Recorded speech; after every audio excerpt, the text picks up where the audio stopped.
Hello from Melbourne. I've been chomping at the bit to make this upload, and I just haven't had the time. I finished my project at least 10 days ago, but it's winter and we've just been so busy. I haven't had a single chance to do anything. Plus, I got super sidetracked with a new toy that I bought. So I don't know how long this is going to be today. I've done quite a lot of things, particularly in view of the fact that I got totally sidetracked with this, and I'll show you what I've been doing with that. I'm also wearing a lovely little scarf that was made by my friend David. It's just enough to keep us warm. It's a cotton wool mix, and it's a Tunisian crochet that he did for me, and I love it. It's not scratchy or itchy or anything, and it just keeps my throat and my neck warm, which is, you know how sometimes you have oh, as long as my hands are warm, I'm okay, or as long as my feet are warm. You know, people have little things. I'm like that about my throat. And I'm sure that somebody who delves into past lives or something like that will say that I'm protecting my throat because something horrible happened to me in a past life. But yeah, that's the part of my body that I like to keep warm and protected, and this scarf is doing a lovely job. Anyway, so I've got some nice hot water here. I think I said, yeah, winter kind of arrived, like skidding, here I am. Didn't take its time at all. I mean, it's supposed to be autumn, but it's just crazy weather. That's just beautiful. So I'm gonna, what should I do first?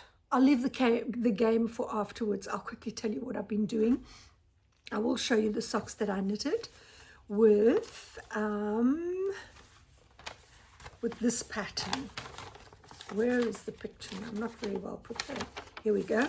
That was the last one that I pulled, and I had some pink. I've never owned pink socks in my life.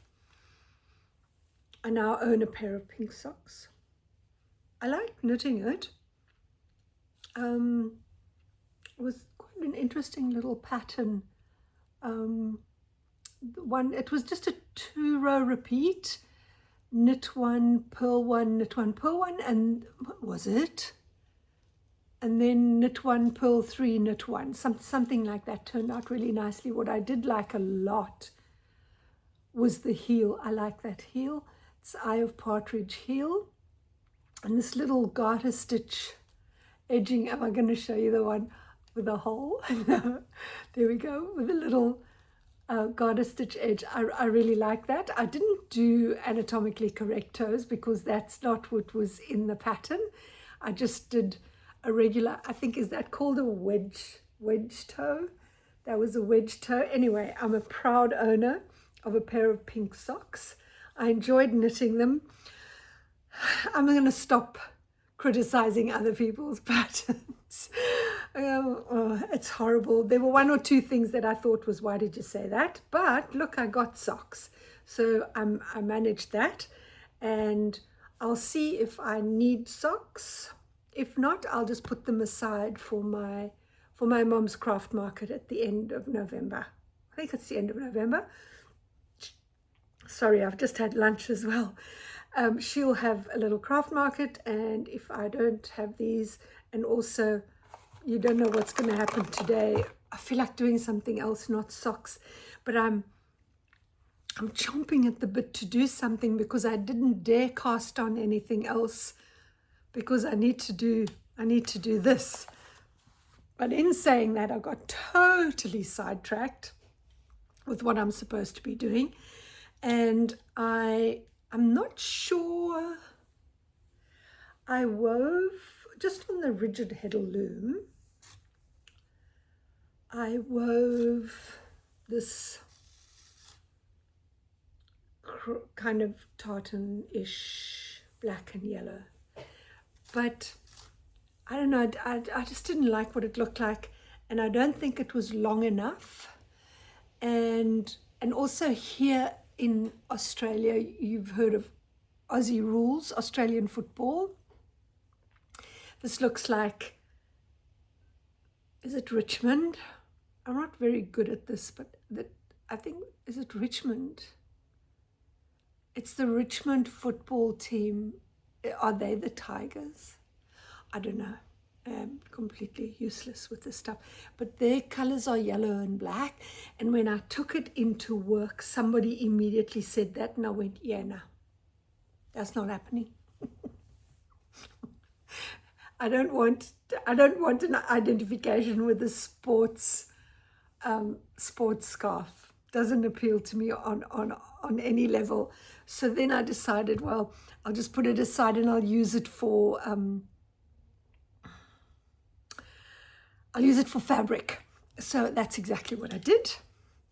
And I made a little project bag with some groovy pink lining, a nice zip at the top. And then I tried my hand at something called dry needle felting, where you can do 3D creatures and things, and you can put some roving and felt on wool and things like that. So I thought, oh, okay, I'll give it a go and see what it looks like on my bag. So I did that. I did some wool felt, needle felting. This fox here is just a cookie cutter. I used the outside of a cookie cutter. Look, I'm really not at all gifted or talented in this department at all, but I thought it turned out quite cute. So I did that. And then the other thing I did was, this is one of the Inkle Loom bands that I wove on my Inkle Loom, which I'm going to introduce you to in a minute. And just put, this is called fob chain hardware. You learn a lot, let me tell you. So it's got a handle and a zip, and I'll take it along to the knitters market, the Fiberfest knitters market, where that one. But I've still got a lot left, so I'll make a few more bags and see if I can do some applique or not, or whatever. But that's what's left, and I'll use it up as a fabric. I'll put it towards my fabric stash, and we'll see how it goes. So let me introduce you to my new toy. This is called an Inkle Loom. It's so tiny and sweet, and I've got a band on it at the moment. I've incorporated some bling into it. And I'm making bookmarks at the moment. I'm making bookmarks that I can sell at the Fiberfest market. I am so addicted and hooked on this thing. I can't stop. I can't stop. But I wanted to mention something. Look,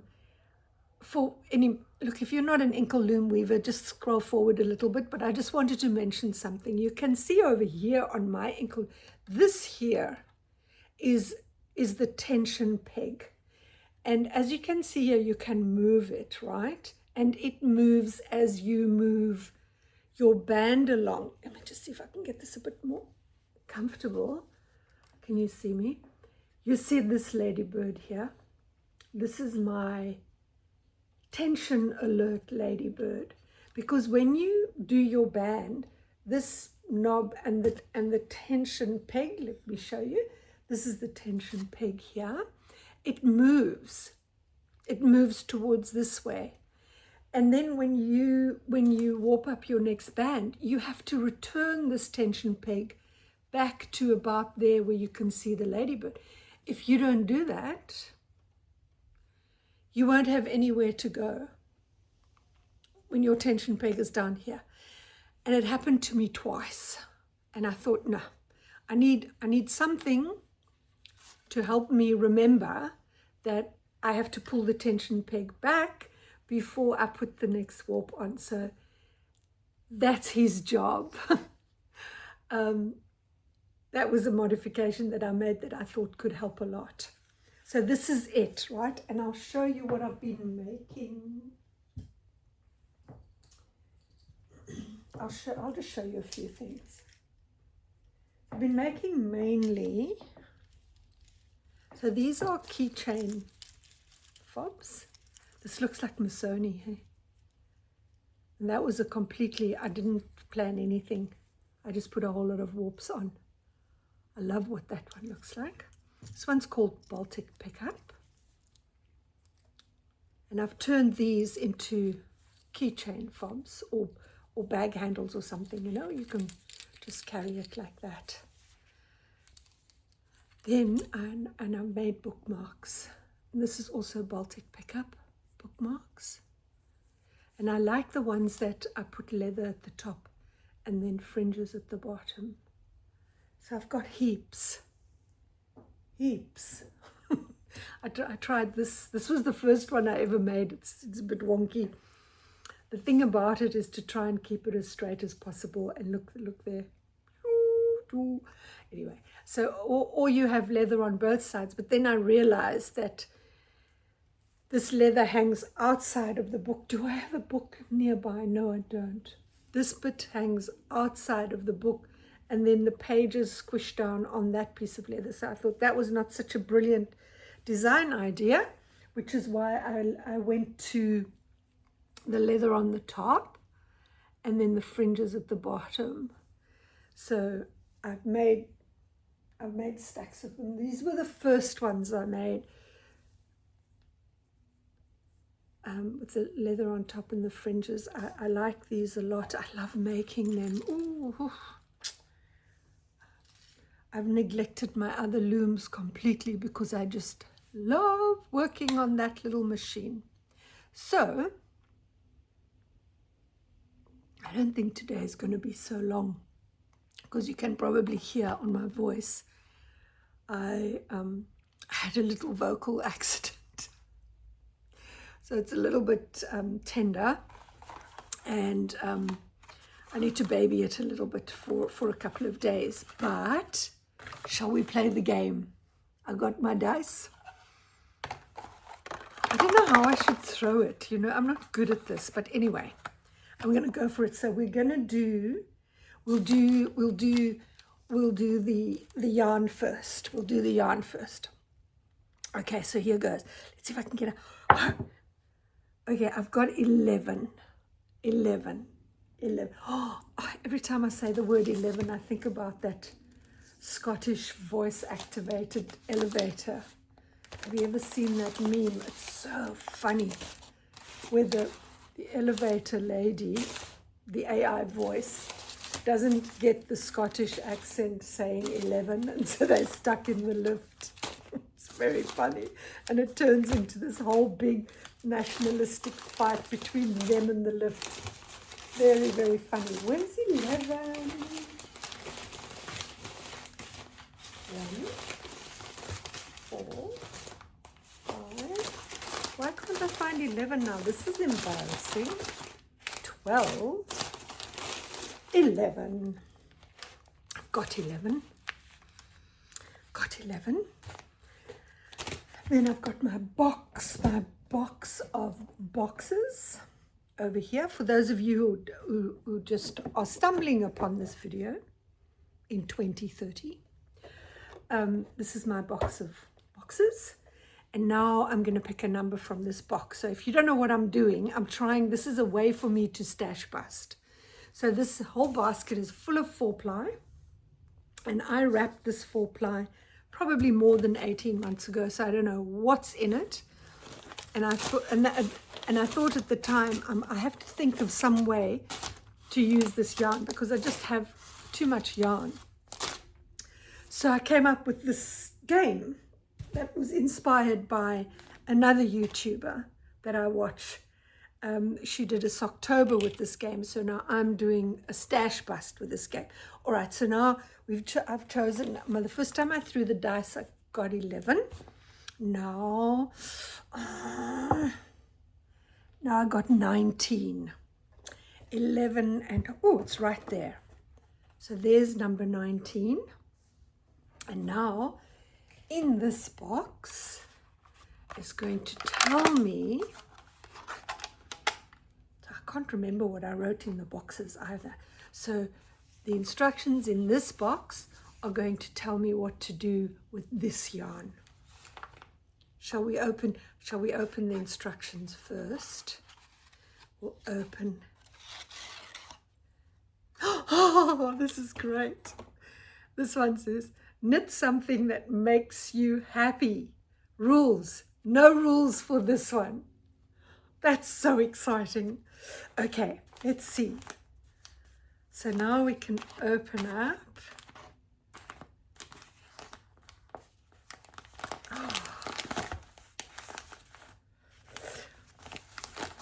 Let's see what's in here. Ooh, it's an opal ball of yarn. Wow. Okay, this is from the Zauberwald series. So Zauberwald means a magic forest in English. And the name on this one is, oh, that's so sweet, Die Bootsfahrt zum Mond. The name of this color is the boat journey to the moon, depicted very beautifully in that picture. Now, what am I going to make with this? I have an idea. You know what? I'll tell you what I'm going to do. On the side of the ball band, they normally give you an idea of what the colorway looks like and how it's going to knit up, right? Sorry about my voice. How it's going to knit up. And you know what? I'm going to make something with the faux ferrule, and I'll tell you why. Hang on a tick. I'm just quickly going to fetch this book. I think I know where it is.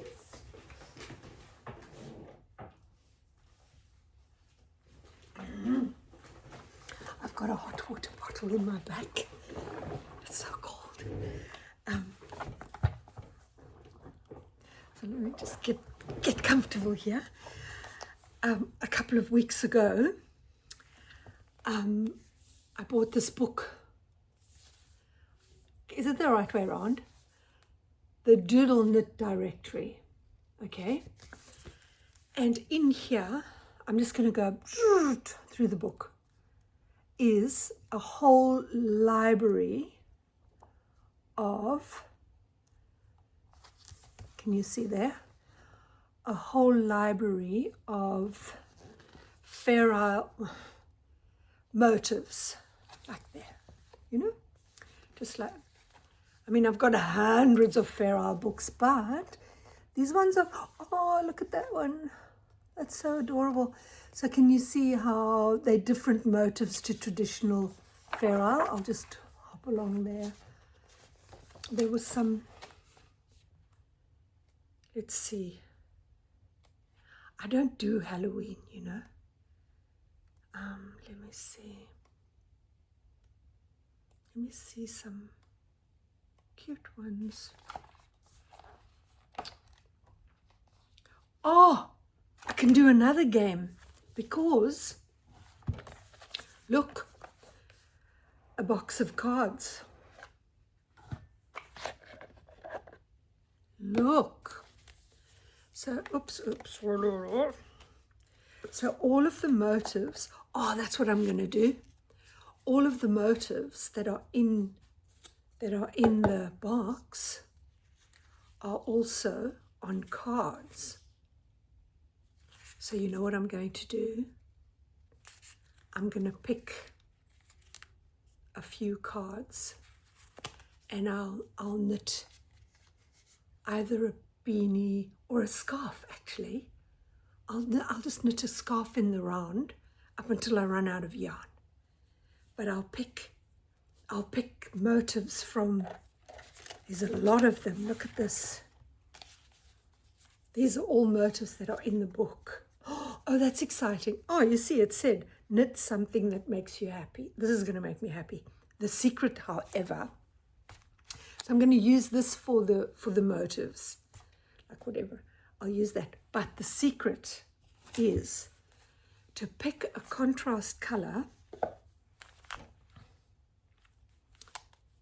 that's not on the sock at all.